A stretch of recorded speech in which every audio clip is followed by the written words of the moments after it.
Uh, Assalamualaikum warahmatullahi wabarakatuh.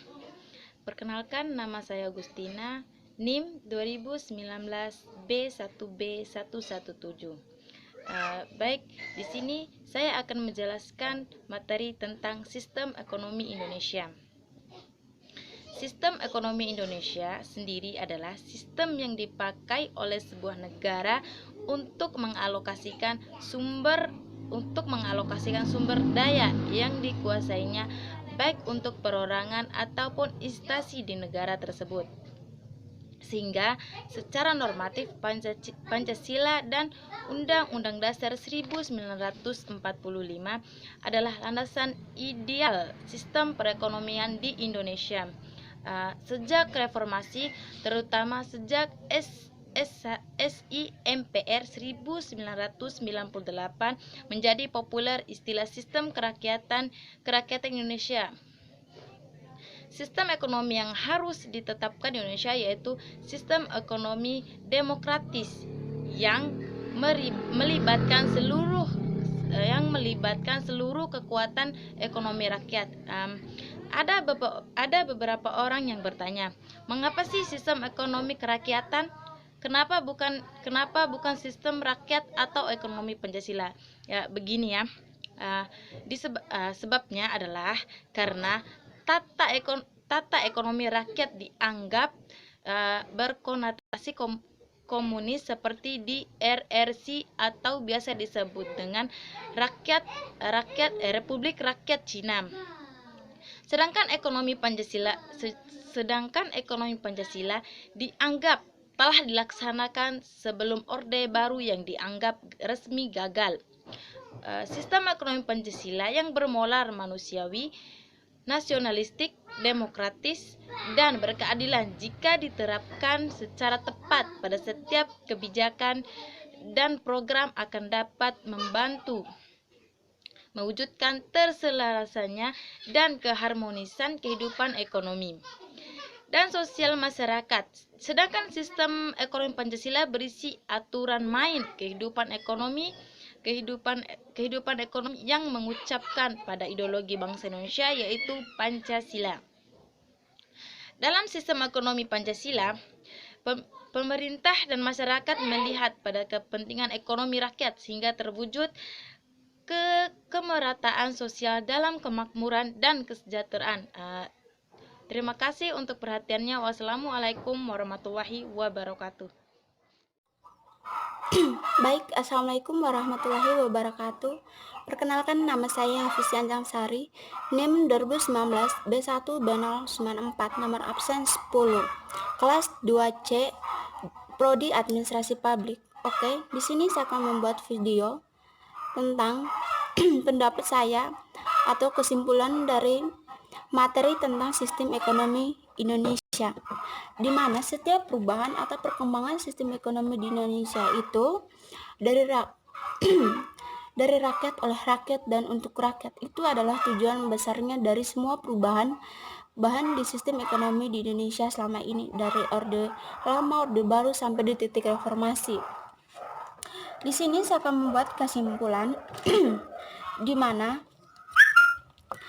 mana secara umum itu sistem ekonomi Indonesia yaitu memang tidak ada sistem manapun di dunia yang mampu menjalankan sistem hukum tersebut sebagaimana mestinya. Baik itu ekonomi komando sosial atau ekonomi liberalisme sekalipun sistem tersebut dalam implementasinya belum sempurna dijalankan.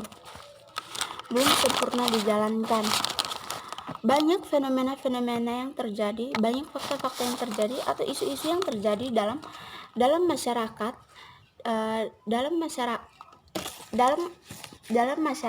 di mana sistem ekonomi Indonesia kadang menjalankan ekonomi yang namun kadang di luar logika kita sangat unik sekali untuk dijelaskan kembali. Sistem ekonomi yang digunakan oleh Indonesia dari semua pendapat yang dikemukakan oleh beberapa para ahli menyatakan bahwa Indonesia bukanlah kapitalis atau sosialis, tapi para pakar menyatakan bahwa sistem ekonomi demokrasi di mana mengedepankan kekuatan ekonomi rakyat.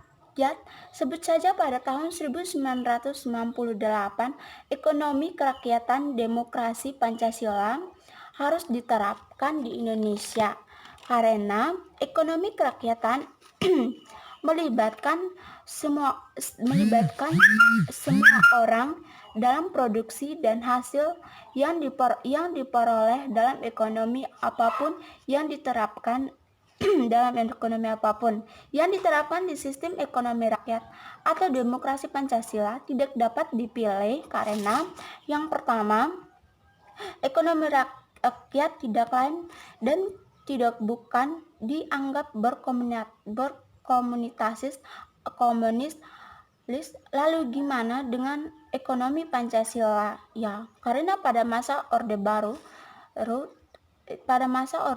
sudah terbuktikan gagal pelaksanaannya, di mana jika ekonomi Indonesia berjalan dengan baik, di mana rakyat dengan pemerintah harus berkomunikasi yang baik.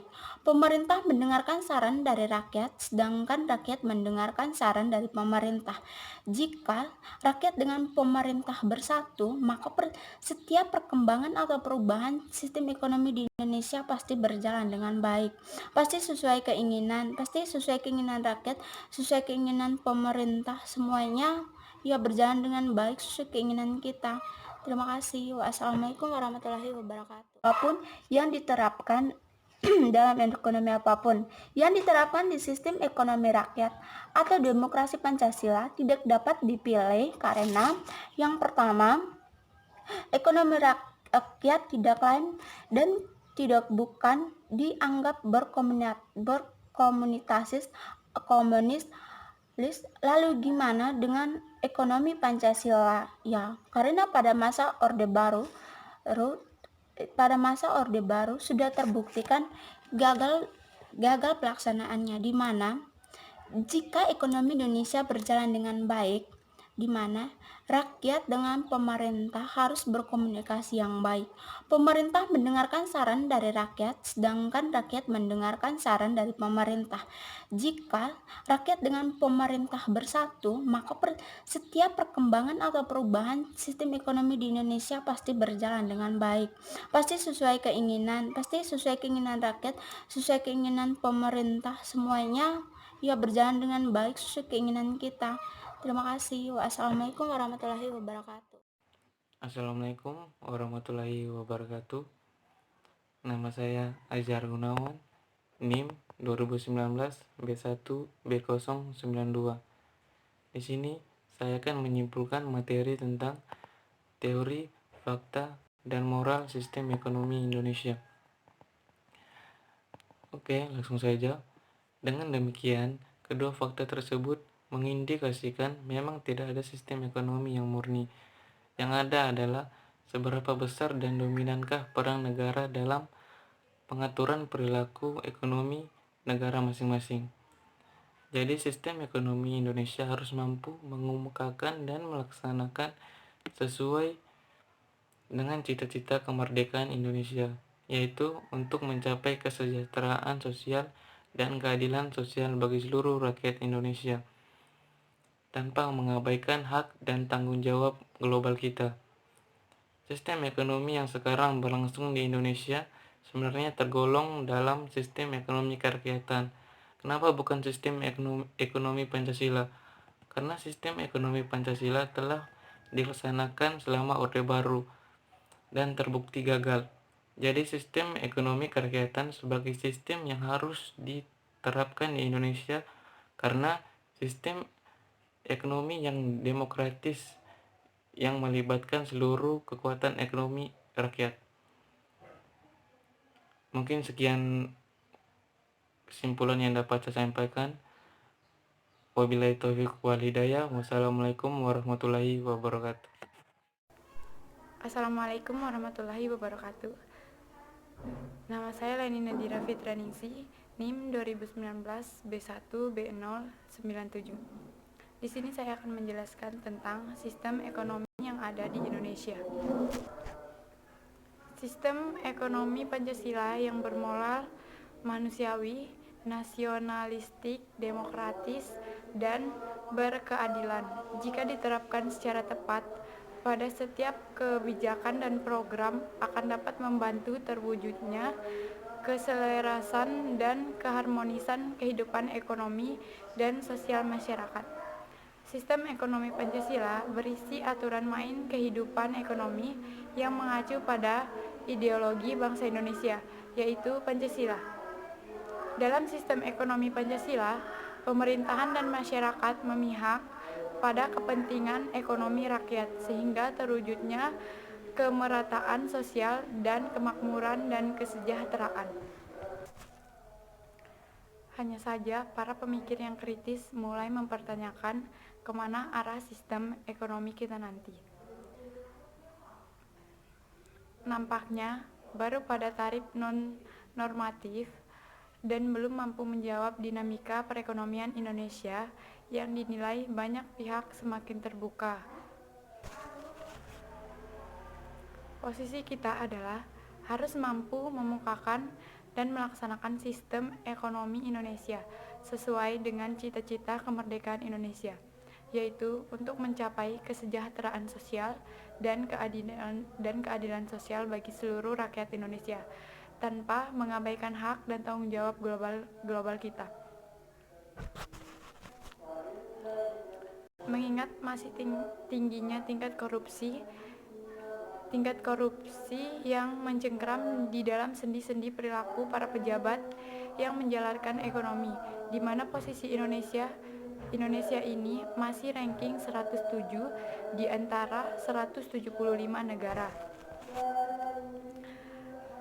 Kesimpulannya, semangat bangsa ini pada waktu merdeka diri merupakan landasan kuat menuju sistem ekonomi yang kita cita-citakan.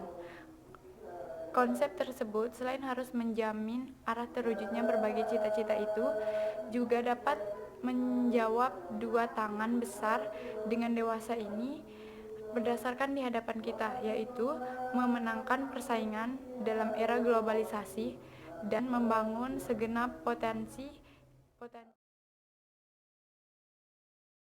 Warahmatullahi wabarakatuh. Perkenalkan, nama saya Siti Ratna Mekar Ayu, NIM 2019 B1 B071. Di sini saya akan menyampaikan kesimpulan dari teori fakta moral sistem ekonomi di Indonesia. Sistem ekonomi dipahami sebagai kumpulan dari struktur yang terintegrasi dan fungsi serta beroperasi sebagai suatu kesatuan untuk mencapai suatu tujuan ekonomi tertentu. Menurut Emil Salim, 1979 mengatakan bahwa didasarkan pada sistem ekonomi Pancasila, sebuah sistem perekonomian yang didasarkan pada 5 sila dalam Pancasila. Istilah ekonomi Pancasila diperjelas pada tahun 1979. Emil Salim kembali membahas mengenai ekonomi Pancasila yang esensinya adalah suatu konsep kebijaksanaan ekonomi setelah mengalami pergerakan seperti bandul jam dari kiri ke kanan sehingga mencapai titik keseimbangan. Yang ke kanan artinya mengikuti aturan pasar dan yang ke kiri artinya intervensi negara, yang maksudnya perekonomian pasar yang dikendalikan oleh pemerintah atau ekonomi pasar terkendali adalah istilah lain yang mendekati pengertian ekonomi Pancasila, yaitu suatu sistem ekonomi campuran antara sistem kapitalisme dan sosialisme. Kedua sistem ini banyak divasinya di dunia seperti di Amerika Utara dan Eropa Barat. Berdasarkan pengertian tersebut dapat ditarik dalam suatu pemahaman bahwa ekonomi kerakyatan, ekonomi Pancasila atau ekonomi campuran mengandung pada dirinya ciri-ciri positif yang selaras dengan kehidupan masyarakat Indonesia yang bersumber pada sistemsi ekstrim kedua pemikiran ekonomi, yaitu kapitalis, liberalis, sosialis, dan komunis. Sekian dan terima kasih. Wassalamualaikum warahmatullahi wabarakatuh. Baik, Assalamualaikum warahmatullahi wabarakatuh. Nama saya Mirawati, NIM 2019 B1B098, nomor absen 14. Di sini saya akan menyimpulkan atau memberi masukan saya tentang sistem ekonomi kerakyatan itu. Sistem ekonomi kerakyatan itu sendiri adalah kegiatan ekonomi yang dapat memberikan kesempatan yang luas untuk masyarakat dalam berantisipasi sehingga perekonomian dapat terlaksana secara baik. Namun, menurut saya, ekonomi di Indonesia saat ini tidak terlaksana dengan baik. Apalagi saat ini, ekonomi di Indonesia itu sangatlah menurun karena adanya pandemi corona. Dan saat ini juga jumlah yang positif itu semakin hari semakin banyak, dan bahkan di luar sana tidak jarang ditemukan masyarakat yang tidak bisa makan karena tidak kurangnya ekonomi.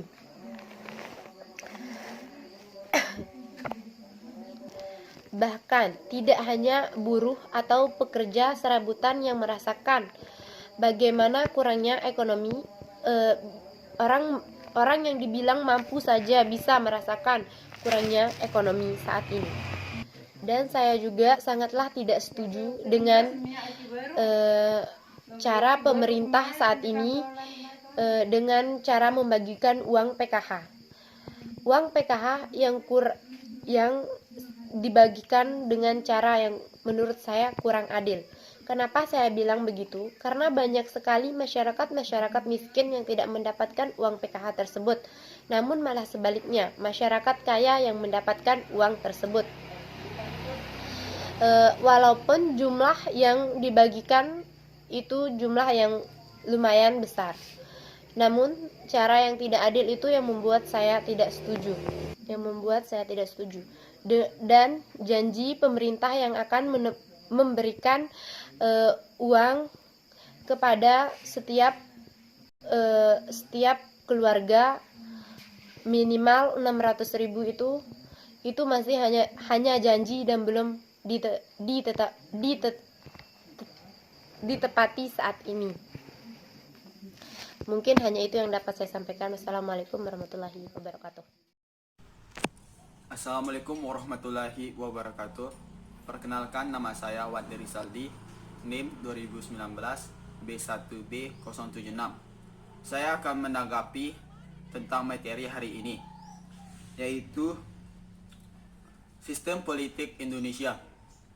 Saya sangat setuju kepada yang kedua fakta tersebut akhirnya mengendalikan sistem dan tidak dapat mengidentifikasikan bahwa sistem perekonomian murni itu dilaksanakan secara murni. Dan masih ada gabungan antara kedua sistem tersebut, antara kapitalisme ataupun sosialisme. Dan posisi kita sebagai warga negara harus mengikuti tujuan negara kita, yaitu kesejahteraan sosial bagi seluruh rakyat Indonesia. Dan saya juga ikut mengkritik tentang isu pemintaan anggaran aspirasi dari DPR, yaitu sebesar 11,2 triliun rupiah. Menurut saya itu adalah hal yang sangat merugikan negara, karena kita lihat perekonomian kita saat ini masih sangat kecil, masih dalam proses berkembang.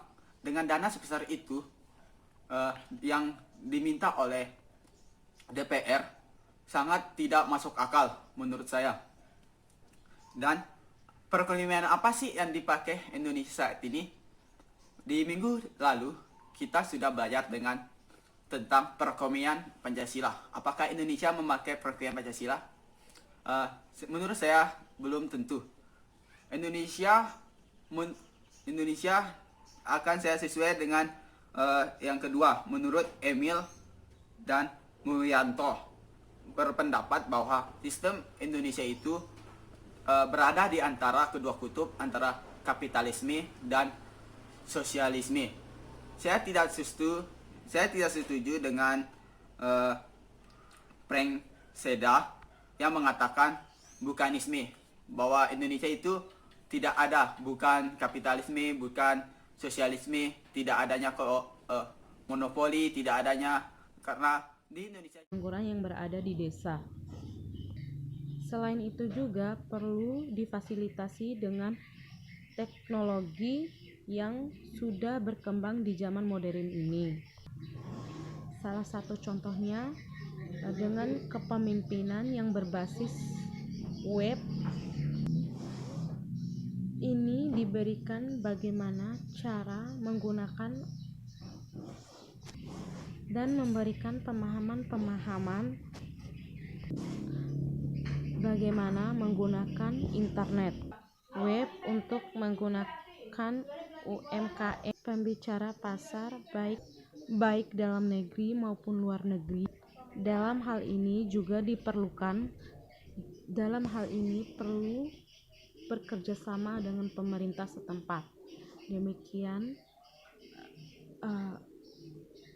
Demikian dari saya, lebih dan kurangnya saya minta maaf. Wassalamualaikum warahmatullahi wabarakatuh. Assalamualaikum warahmatullahi wabarakatuh. Perkenalkan, nama saya Nurhayu, alamat dari Bima, NIM 2019B1B100. Baik, saya akan menyimpulkan. Ekonomi nasional yang berlandaskan nilai-nilai dasar yang menjadi semangat bangsa ini pada waktu memerdekakan diri merupakan landasan kuat menuju sistem ekonomi yang dicita-citakan. Selain harus menjalin arah terwujudnya berbagai cita-cita itu, juga harus menjawab dua tantangan besar yang dewasa ini berada di hadapan kita, yaitu memenangkan persaingan dalam era globalisasi dan membangun segenap potensi yang ada. Dengan perhatian pada upaya memperdayakan masyarakat yang ekonominya tertinggal sehingga dapat berperan aktif dalam kegiatan ekonomi nasional. Pilihan akan sistem ekonomi yang pas bagi Indonesia menuntut dilakukannya kajian mendalam mengenai struktur, pengambilan keputusan, mekanisme informasi dan koordinasi. Ditentukan oleh pasar atau perencanaan, bagaimanakah hak-hak milik diatur dan sistem intensif. Negara Republik Indonesia lagi berdasarkan Pancasila. Apabila pemerintah dan masyarakat belum sanggup mentaati Undang-Undang Dasar 1945. Sekian dan terima kasih. Wassalamualaikum warahmatullahi wabarakatuh. Assalamualaikum warahmatullahi wabarakatuh. Nama saya Sri Atiah Ningsih, NIM 2019 B1B072, kelas 2C Administrasi Publik. Baik, di sini saya akan menyimpulkan tentang sistem perekonomian di Indonesia. Sistem perekonomian di Indonesia ini ialah sistem perekonomian Pancasila atau dinamakan demokrasi ekonomi. Sistem perekonomian Pancasila atau demokrasi ekonomi ini adalah sistem perekonomian Pancasila atau demokrasi ekonomi ini harus dijalankan sesuai dengan pedoman Pancasila. Sehingga secara normatif Pancasila dan Undang-Undang Dasar 1945 adalah landasan ideal sistem perekonomian di Indonesia. Dalam sistem perekonomian Pancasila ini, pemerintah dan masyarakat memihak pada kepentingan ekonomi rakyat sehingga terwujudnya kemerataan sosial dan kemakmuran kesejahteraan sehingga mampu meredam akses kehidupan ekonomi yang liberal. Terima kasih.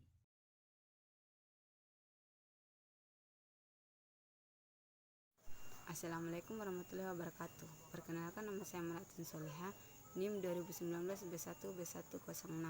Baik, di sini saya akan menjelaskan bagian dari prinsip-prinsip sistem ekonomi kerakyatan di Indonesia. 1. Prinsip kekeluargaan.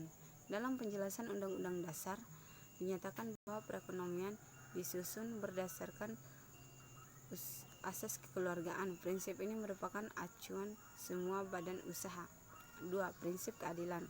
Prinsip keadilan di mana pelaksanaan ekonomi kerakyatan harus bisa mewujudkan keadilan dalam masyarakat. Sistem ini diharapkan bisa memberikan peluang yang sama pada semua anak bangsa, apakah ia sebagai konsumen, tenaga kerja, ataupun lain sebagainya. Tidak ada perbedaan suku, agama, dan lain sebagainya. Semuanya sama dalam lapangan ekonomi.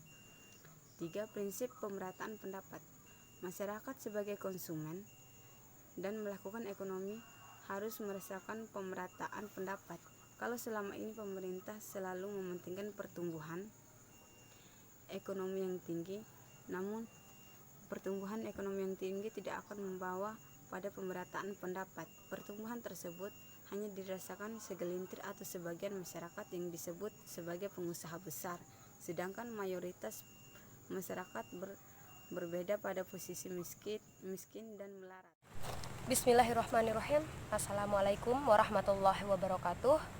Nama Emilia Contessa, NIM 2019B1B105, kelas C, Program Studi Administrasi Publik, semester 2, Fakultas Ilmu Sosial dan Ilmu Politik, dalam mata kuliah Sistem Ekonomi Indonesia, serta dosen pengampu Bapak M. Rahmatul Burhan, MM. Di sini saya akan menyimpulkan atau memberi masukan saya terhadap sistem ekonomi kerakyatan itu. Menurut pemahaman saya, sistem ekonomi kerakyatan itu adalah subsistem dan sistem ekonomi Pancasila yang diharapkan mampu meredam akses kehidupan yang liberal dan melindungi kepentingan ekonomi rakyat melalui upaya-upaya dan program-program pemberdayaan ekonomi rakyat di Indonesia yang terjadi sekarang ini.